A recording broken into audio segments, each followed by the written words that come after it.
Mga hotdog, itlog, short ganisa, plus sabaw ng buto-buto, mga pagkaing Pinoy na laging masarap kainin. Hello sir, lagi ka po bang kumakain?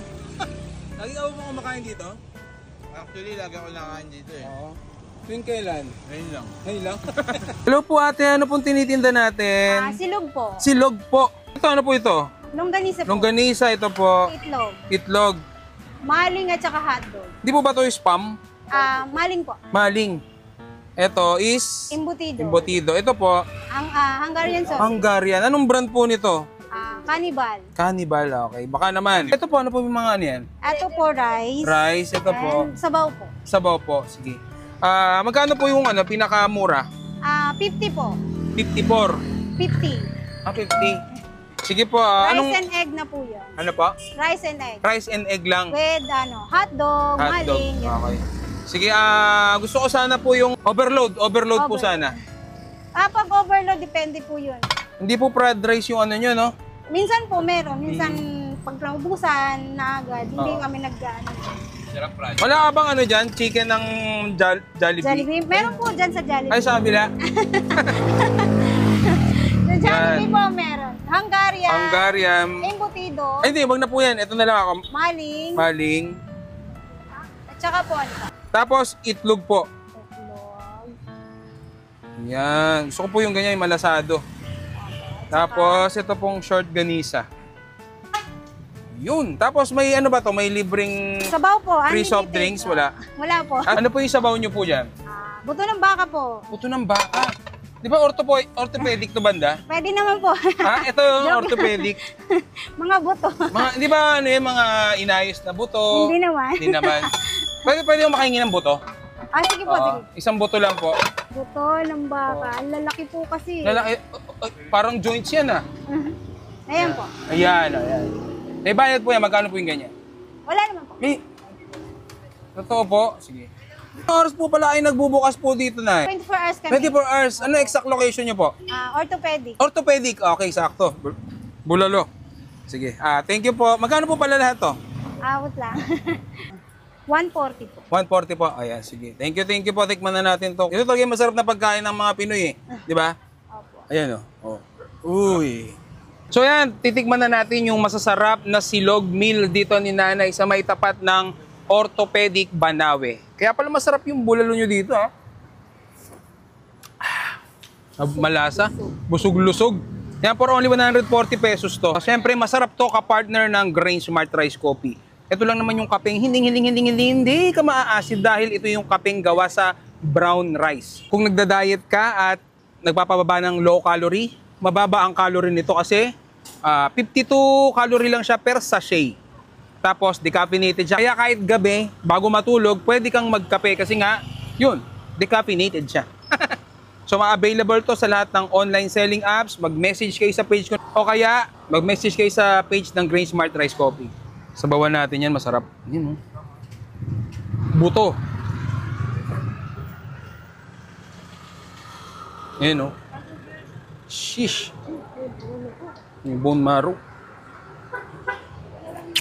Ano natin tikman yung maling?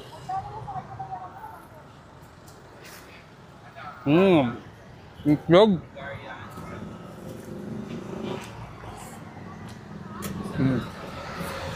Sarap. Sarap na may ano eh. Hot sauce. Sarap mga ganito pagkain.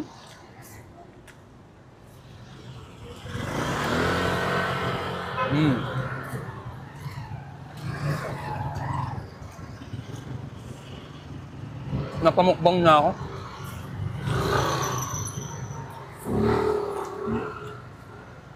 Nay, extra rice po ako. Magkano po yan? 15 pesos. Sarap ng mga ganitong pagkain. So may sabaw tayo dito ng bulalo. Tignan naman natin to.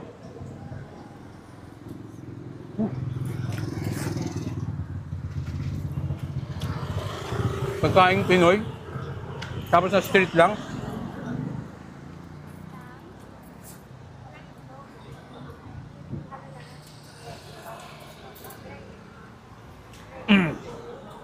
Mukbang. Sabaw lang po pinaano. Ang galing na. Halag yan. Harap. Puntahan nyo na to, 24 oras pala bukas to eh. Pero pag sa umaga, saan po kayo na-allocate? Sa S-West po.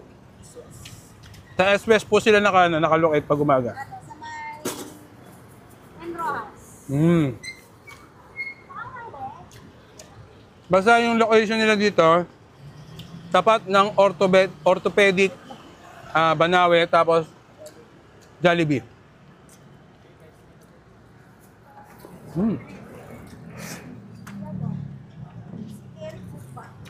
Yep.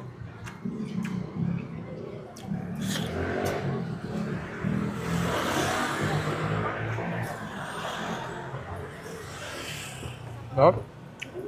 Ano ba? Nawat na po ang minutes ko. Okay na raw? Paano? Ubusin ko na to. Makaguto eh. That's bad. Karon bay kay diri na punta sa kalumpang mukaon kay tistingan nato ning mga pagkaon sa Mr. Snow. Nisakay na migbas ani pa Jensen bay pero pertira gyud sakita sa init bay. Kaluyan yun taan ni sunod bay no nga dili na ta mag-commute ba kay murag naalaan na gyud tag estudyante ani kay adlaw-adlaw na lang mo biyahe pa adto Jensen. Pero sa mga nakailaw bitaw gyud sa ako abay labi na sa mga follower nako ba kay abi gyud nila taga Jensen ko maong daghan kay nangita nako. Maong sa nag-invite sa ako karong adlaw bay kay abi gyud daw niyag taga diri ra ko maong gi-invite ko niya sa kalumpang pero wa ko kabalo bay nga layo man gyud ay kayo ning lugar bay oy. Bisag na talang pag yun gani mi ani bay kay nakaabot ra man gyud gihapon mi ani giagian ra gyud gani na mo bay. Grand opening karong adlaw sa Mr. Snow diri sa Jensen sa Kalumpang bay. Located ra ni sila bay sa Barangay Tumbler, Banisel Village at tubangan gyud sa 7-Eleven beside sa Cebuana. Pagabot gyud nako diri bay kay gi-welcome gyud dayon ko nila. Unya wa ko naulaw bay bisag daghan kay tawo diri kay dili man ko taga diri. Daghan na kaayo nig branch ang Mr. Snow bay kay bisag sa ako ang lugar sa Pulumulok bay naay isa dito nya napoy isa sa Canary. Maong daghan na gyud daw kaayo nig branch ang Mr. Snow bay kay affordable ra mo gud daw kaayo ni ilang mga pagkaon diri bay. Sulit ra gyud daw kaayo sa inyong bulsa. Ilahang mga pagkaon diri bay labi na ning pizza nila nga pampamilya na bitaw gyud bay dili gyud na mo patong og 200 unya lami na kaayo bay. Grand opening pa lang gyud gani bay no daghan na kaayo og tao diri unya ginapilahan na pod bay ba kay maobe gyud ni ang una nga branch diri sa Kalumpang. Dugay-dugay pa gyud naka-serve ang atong pagkaon bay kay daghan man gud kaig nakapila lisod pod kaig maguna-una ka dira. Tanawa ra bay kung unsa kalamion ning mga gipang order nato gipatilaw gyud ni nila sa tuwa bay karing bestseller gyud nila na mga pizza diri ug karing mga drinks. Ang ganahan nako aning pizza nila bay kay humok gyud kaayo ang tinapay bay fluffy kaayo sa sulod ba. Bisan palagig mabahaw siguro ni bay nya initon ra gud nimo gamay ingani ra gud gihapon siya kahumok bay. Itistingan pud nako ning lasagna nila bay nga naay garlic bread ba unya naapoy mozzarella cheese sa taas. Tanawa ra gud bay nawong pa lang gyud gani ana cheesy na kaayo mong dili gyud ka makaingon nga scam bay unya panagsara pud kaayo kung makakaon aning lasagna bay oy. Mura ra man gud siya spaghetti ug lasa bay labi na bitaw sa sauce niya pero karing gikaon nako bay kay lahi kaayo siya. Unya humok pud kaayo siya bay ultimo lagi ang tigulang na way ngipon makadulot ani bay. Ilaha bitaw mga pizza diri bay nga pang family kay dagko manggod kaayo siya bay na ani siya unom ka klase unya mag-start ang price ani bay sa 149 to 199 ra gyud bay. Naapod sila mga sulo nga pizza bay pero murag duha ka tawo ang makakaon bay kay dagko manggod siya bay unya 99 pesos ra pud ba. Dagko ra gyud kaayo kog hungit ani bay mong pasensyahe ra gyud kaayo kay murag gigutom gyud kog maayo ani bay. Unya layo-layo pa biya gyud in taon ta among gibiyahe bay kay wa gyud in taon mi kabalo ba. Unya ang ganahan nako diri bay kay hapit gyud ko natukan sa mga pizza may na lang ba kay naa sila drinks diri nga paborito kayo nako mao ning fruit soda. Pero karig yung tambal sa init bay ang wa nako gipaulahi ba mao ning halo-halo nga bestseller nila. Unya ang ganahan nako aning halo-halo nila bay kay dili kayo siya tamis ba tama ra gyud siya kay dili magud ko hinamis bay nalingaw ra pud gud gaon diri. Ibanatan na lang gyud nako ni gaon bay no kay karon ra pud biya gyud ko makaadto Kalumpang mong gisulit na lang gyud nako ni. Ganahan pud ko aning mais kon yelo nila bay kay daghan kayo og gatas ba mong makaingon na pud tag lami gyud kayo siya bay oy. Ano na naman yan? Inay! Umorder ka ako! Ang paberte mo sa akin yan! Laking-laking kandila! Ang gayon lang ang cake ko! Sigawan mo ako? Hindi, biglang. Ano na yung in-order mong iyan? Pouch! Saan ka nakuha ng pambayad yan? Umutang ako kay Tita Ard. Patay. Nagmana nga sa akin. Buti pa ang isa kong anak. Mabait. Ng pipi yung pinakit! Bakit yan ang in-order mo? Ano palang akin? Patay. May boyfriend ka na? Talagang iyak. Ito nga! Wala ka dyan din, Habi? Bakit pahukas ng kipi ang inano mo? Yan, may syuta na ata ang anak ko, guys. Yan, wala kang kaalam-alam may syota ng anak mo. Dalawa pa ang in-order. Pag nagpay pag may paghugas ng kipi, may jawan agad? Oo! Bakit ka maghugas ko nga? Niluloko ka ng mo? Ano? Napaisip siya eh. Nag-iisip din pala guys ang isang anak. Kasi yung isa kong anak matalino, yung isa nagmana sa akin pala utang. Wow! Wow, ano kaya yung kanyang in-order na yun? Piano pa! Anak, yan! Piano! Ang ano lang yung ano? Ang anak mo, umorder ng piano, ano kang gagawin yan? Tignan mo, hindi. Piano? Uy, ang gayas ko nadadala ng isang anak, hindi mo yata pinapakain ng kayo. Ay, hindi ko pa nilalagay. Ay, akin nga, are. Cabinet na. Ano cabinet? Ay, lagay ako ng sinampay na uniform dahil lang nanay ko dahil hindi ako makita. Kaya, umutang na lang ako kay Tita Art. Kakawa naman. Hindi ako nabila ng cabinet, guys. Kaya umutang na lang ako kay Tita Art. Hindi nga ako makabili ng malaki mong cake. Gayaan pa ang maibiglit sa'yo. My God, I love Iloilo. Yung dapat na way of living and way of life ng majority ng tao sa Pilipinas at ng buong Pilipinas. Parang, ito sa Iloilo mismo. Kumbaga parang, wasted potential ng Philippines dito sa Iloilo. Like, yung vibe. And yung way of living, way of everything. Like, you'll get it once you set foot here. May gets nyo yung sinasabi ko on yung vibe. I love Iloilo. I swear. It reminds me of Danang, Vietnam, Thailand, and actually, yeah, like, it reminds me of Vietnam and Thailand na pinagsama. Like, all the good things. That's Iloilo. Even the airport, I love. Reminds me of Danang, Vietnam.